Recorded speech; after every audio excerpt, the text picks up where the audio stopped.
So the big do's and don'ts on a training camp.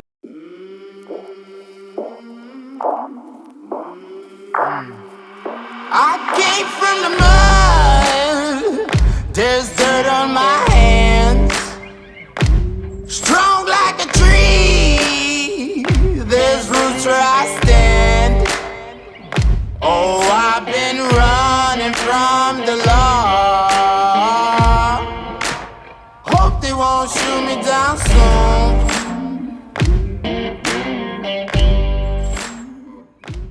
Obviously, we've had the pleasure of coming out to Lanzarote at the minute. There's a group of us come out. Everybody's like really keen, motivated to train. Generally speaking, this time of year, most people have built like a decent base, and then you want to come on this training camp and do as much training as possible. The way that you've got to look at this, I think for the majority of people, is that you've got to look at where you come into the camp, and then it's like how you want to leave it. Because the easiest thing to do is like just overload on like loads of training, and then you can come out of this like burnt out. I'd say for a lot of them, you know, like the majority of people, it's probably doubling up the amount of training that you actually do. Somebody like myself, like if I looked at my average training, it's probably between like 8 and 10 hours. And if I looked at the volume of that, if we looked at like the CTL of it, accumulation of training that I'm going to do on a weekly basis, then I'm probably at around like 500 CTL. Where on a training camp, I'd probably ramp that up to around like 1,000. Ultimately, for me, it's more about doubling the amount of volume that I actually do on the camp. And I generally use like training camps, it's to just overload like on that hours.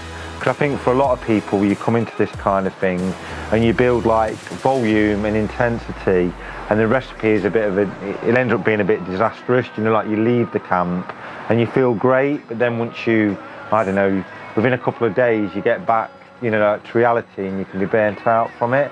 So generally just say that, yeah, you want to almost like double the amount of training that you're doing, but just don't bring like intensity and volume together really. That's a good way to start the camp.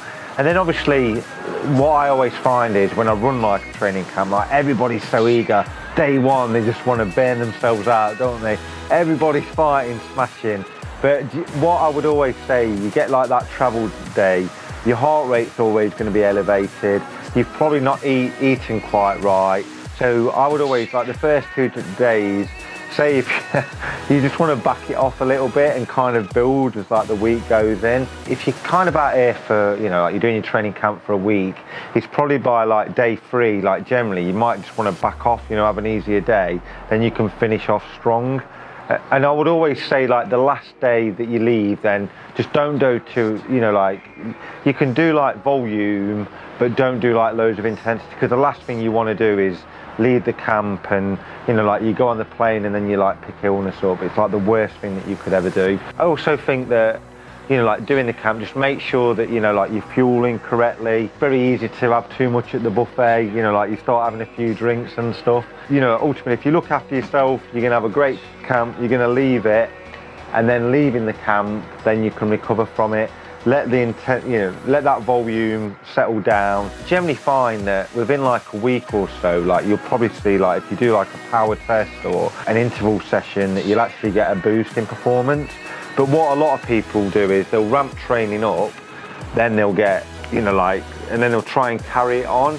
But if you look at the volume, and you look at like what we call like the TSB, which is, if you imagine that, I don't know, like if training's 0 and the more negative go, the more training that you do, then this will go like more negative.